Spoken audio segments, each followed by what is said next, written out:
और public perception में उसके ऊपर कई सवाल उठ रहे हैं, मीडिया के माध्यम से भी सवाल उठ रहे हैं, पक्ष विपक्ष दोनों अपने तर्कों को रख रहे हैं, तो निश्चित तौर पर कहीं ना कहीं स्थिति जो है वो लोकतांत्रिक व्यवस्था के लिए या कानून व्यवस्था के लिहाज से, जिसको कहते हैं establishment of rule of law जो होना चाहिए, वो कहीं ना कहीं डिस्टर्ब तो नजर आ रहा है।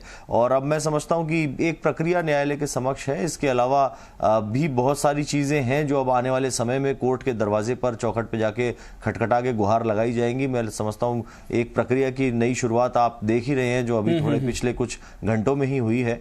तो ये सारी चीजें अब जो है वो कानूनी रूप से कहीं ना कहीं पेचीदा होती जा रही हैं। नहीं, मानहानि का जिक्र किया गया भारतीय जनता पार्टी की तरफ से कि कांग्रेस लगातार बीजेपी को लेकर बीजेपी पर मानहानि करने की कोशिश कर रही है, यानी बीजेपी के सम्मान को चोट पहुंचा रही है इस तरीके के अनर्गल आरोप लगाकर। क्या ये माना जाए कि अब बीजेपी की एंट्री के बाद ये राजनीतिक रूप जो है और पेचीदा होगा, या फिर कोर्ट के दरवाजे एक बार नहीं कई बार देखने की स्थिति बन सकती है? देखिए संजय, मानहानि का कानून तो बहुत स्पष्ट है। मानहानि का कानून ये कहता है 500 आईपीसी के तहत इस्तगासा केवल वो कराए जिस व्यक्ति के संबंध में इस प्रकार की घटना को लेकर के कोई बात कही गई और किसी और व्यक्ति ने उनको ये बताया या कहा कि भाई आप तो इस प्रकार के तुच्छ आदमी हैं या आप ऐसे गिरे हुए चरित्र के व्यक्ति हैं, हमें तो ऐसी सूचना मिली थी, उन्होंने ऐसा कहा, या हमने ऐसी खबर या समाचार पत्र के माध्यम से सूचना मिली। तो इसमें पीड़ित पक्षकार जो होता है केवल वो ही मुकदमा लेकर के कोर्ट के सामने आ सकता है। तो अब जब कार्रवाई उन पीड़ित पक्षकार के द्वारा की जानी है और उन्होंने अब तक कुछ नहीं किया, तो पार्टी एज सच, क्योंकि यहाँ तो एक व्यक्ति विशेष के संबंध में बात हुई है, तो अब जो पार्टियां हैं वो अपने स्तर पर अपनी बात कह सकती हैं, उनको लोकतांत्रिक व्यवस्थाओं में स्वतंत्रता है। और जब आक्षेप ही एक सार्वजनिक रूप से किसी पक्ष विशेष के अगेंस्ट में लगाया जा रहा है किसी का नाम लेकर के, तो उनका अपनी बात कहना लाजमी है। लोकतंत्र में सबको अपनी बात कहने की छूट है। अच्छा, जो एसओजी वहां पर गई है, जैसा कि बीजेपी ने आरोप लगाया कि भाई साहब किस आधार पर वहां पर पहुंची और किस तरीके से जांच बढ़ रही, किसी को पता नहीं चल रहा है। कानूनी प्रक्रिया होती है या लॉ होता है, उसके आधार पर तमाम चीजें होती हैं। क्या वाकई में आपको भी लगता है कि एसओजी वाला फैसला भी कहीं न कहीं बहुत जल्द लिया गया है और उसमें भी जिस तरीके से कार्रवाई होनी चाहिए थी उसमें कहीं न कहीं जल्दबाजी दिखाई गई है? सवाल खड़े होते उस पर।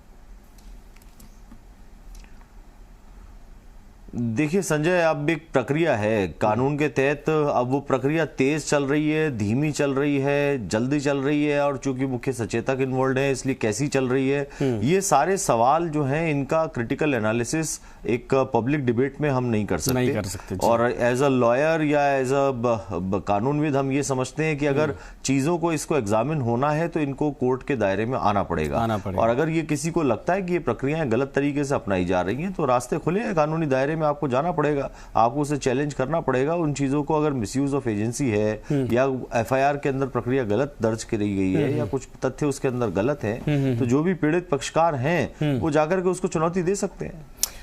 बिल्कुल सही आपने कहा। सर, एक चीज और मैं आपसे समझना चाहूंगा, 3-4 दिनों का जो वक्त मिला है, इस वक्त का महत्व या फिर इस वक्त का मतलब क्या समझा जाए? कोर्ट ने ठीक है वक्त दे दिया, लेकिन इन 3-4 दिनों के भीतर बहरहाल इसी बीच एक बड़ी खबर इस वक्त आ रही है। शायद बड़ी खबर इस वक्त यह है कि 21 जुलाई तक दरअसल ये जो मौका दिया गया है उसको लेकर अब देखना है दोनों पक्षों की तरफ से क्या कुछ होता है। ये इस वक्त खबर है, लेकिन ललित मैं आपके पास दोबारा आना चाहूंगा, कोई अपडेट इस वक्त आपके पास मिल रही है क्या पूरे मामले पर?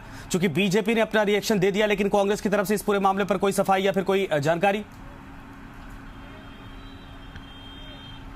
जी बिल्कुल, अभी तक कांग्रेस की ओर से जो बीजेपी की प्रेस कॉन्फ्रेंस अभी खत्म हुई है, अभी इस प्रेस कॉन्फ्रेंस के आधार पर कांग्रेस क्या ऑफिशियल जो है या तो कोई प्रेस कॉन्फ्रेंस करती है या कोई बयान जारी करती है, उसका देखना पड़ेगा। लेकिन हाई कोर्ट की अगर बात करेंगे तो हाई कोर्ट से अब जो सचिन पायलट और जो उनके 19 विधायक हैं उनको एक बड़ी राहत मिली है। दूसरी ओर महेश जोशी को भी अपना जवाब पेश करने के लिए 3 दिन का समय मिल गया है। हालांकि महेश जोशी को कल ही जवाब पेश करना है, जैसा कि सुनवाई जो नियम है, कानून का नियम है कि सुनवाई से 1 दिन पहले आपको जवाब पेश करना होता है। परसों रविवार है, ऐसे में कल ही महेश जोशी के अधिवक्ता द्वारा उनका जवाब पेश किया जाएगा हाई कोर्ट के अंदर। तो ऐसे में अब सोमवार को जो सुनवाई होगी सबके ओर तो उसकी नजरें टिकी हुई हैं, लेकिन जो ऑडियो वाला है बात है, ऑडियो को लेकर भी अब राजनीति के गलियारे काफ़ी ज़्यादा गर्माहट भरे नजर आ रहे हैं। लगातार आरोप प्रत्यारोपों का दौर शुरू हो चुका था। पहले सिर्फ ये देखने को मिल रहा था कि लगातार जो सरकार है वो अपनी अंतर्कलह से ही जूझ रही थी। जो उनके 19 विधायक बागी हुए थे उनको लगातार मनाने की जो मान मनोहार है उनका दौर चल रहा था। मान मनोहार का दौर जब पूरा नहीं हुआ तो नोटिस जारी किया गया। नोटिस जारी करने के बाद कोर्ट में मामला पहुंचा।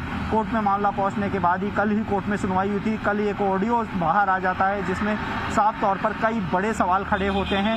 उन ऑडियो को लेकर कांग्रेस का आरोप लगाना कि ये बीजेपी के जो नेता हैं, बीजेपी के जो जितने भी ये बड़े बड़े नाम हैं, ये सरकार को गिराने की कोशिश कर रहे हैं। सीधे आरोप लगाए गए कांग्रेस की ओर से कि जो ऑडियो है वह बीजेपी के आला नेताओं का है। तो वहीं दूसरी ओर अब बीजेपी ने प्रेस कॉन्फ्रेंस करके ये साफ कर दिया है कि ये जो ऑडियो है ये बीजेपी का इससे किसी भी प्रकार से कोई संबंध नहीं है। ऑडियो के साथ छेड़छाड़ की गई है। इसके साथ ही ऑडियो एक एविडेंशियल प्रूफ में नहीं माना जा सकता, ये भी उनकी ओर से कहा गया है। तो ऐसे में अब राजनीति चारों ओर से गरमाने लगी है, चाहे कांग्रेस की अंतर्कलह हो, चाहे हाईकोर्ट का मामला हो, चाहे बीजेपी का इस मामले में। ललित, एक और एंगल दरअसल इसमें है, बीजेपी की तरफ से सफाई तो दे दी गई है लेकिन अभी भी बीजेपी की तरफ से यह अंदर खानी ये सवाल हो रहा है कि वसुंधरा राजे की इसमें कोई इन्वॉल्वमेंट अभी तक नहीं है। सबको पता है कि शेखावत और वसुंधरा राजे दो अलग अलग गुट के हैं और बीच में यह भी खबर आई थी कि वसुंधरा राजे के कई ऐसे जो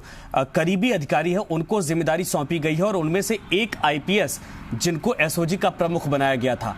और यह भी खबर है कि उन्हीं आईपीएस को एसओजी प्रमुख बनाने के बाद ऑडियो क्लिप की जांच की जिम्मेदारी सौंपी गई है। जी बिल्कुल संजय, इसमें कई ऐसे इशू हैं जो लगातार हर दिन एक नई करवट ये मामला ले रहा है। हाँ। हनुमान बेनीवाल के ट्वीट के बाद एक बार फिर से जो बीजेपी की राजनीति की गर्माहट थी वह तेज हो गई थी।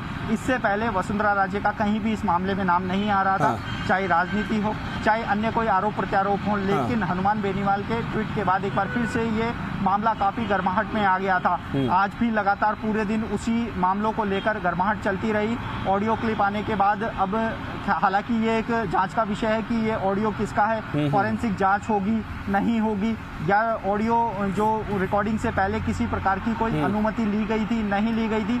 अभी तक ये बहुत सारे ऐसे सवाल, ठीक है, बहुत सारे सवाल है, बिल्कुल सही आपने कहा। हालांकि बीजेपी और कांग्रेस दोनों में इस वक्त स्थिति देखा जाए तो बहुत उथल पुथल मचती हुई दिखाई दे रही है। बीजेपी पे आरोप लगने के बाद तमाम नेता सामने तो आ गए लेकिन एक बार वसुंधरा राजे अब तक सामने नहीं आई हैं।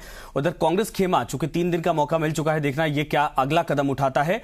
और पायलट खेमे को वाकई में थोड़ी राहत मिली है, वक्त मिला है, लेकिन कोर्ट के दरवाजे में चीजें जब पहुंच गई हैं तो उसके बाद सबको इंतजार है कि जब मंडे को सुनवाई होगी तो क्या कुछ सामने आता है। अभिनव जी, शुक्रिया हमसे जुड़ने के लिए, समय देने के लिए और तमाम जो लीगल पॉइंट थे उनको समझाने के लिए। साथ ही साथ ललित, शुक्रिया आपका भी। तो साफ तौर पर यह है कि एक बड़ा उलटफेर जिस तरीके से राजनीति में देखा जा रहा है, सचिन पायलट खेमे को लेकर, अशोक गहलोत खेमे को लेकर, उसके बाद आरोप प्रत्यारोप का दौर बीजेपी खेमे की तरफ से भी एक ऑडियो बम के तौर पर सामने आता है, जिसके बाद बीजेपी सफाई देती है। अब देखना है कि कांग्रेस उस पूरे मामले पर क्या करती है या फिर इसको भी किसी तरीके से जो केस चल रहा है इस वक्त कोर्ट में वहां तक पहुंचाने की कोशिश करती है। बहुत सारी चीजें हैं जो अगले 2-3 दिन या 4 दिन के भीतर साफ होनी बाकी है। आरोपों में कितना दम है और दोनों पार्टियों की तरफ से क्या कुछ किया जाएगा, दोनों खेमों की तरफ से क्या कुछ किया जाएगा, सबको इंतजार है। नमस्कार।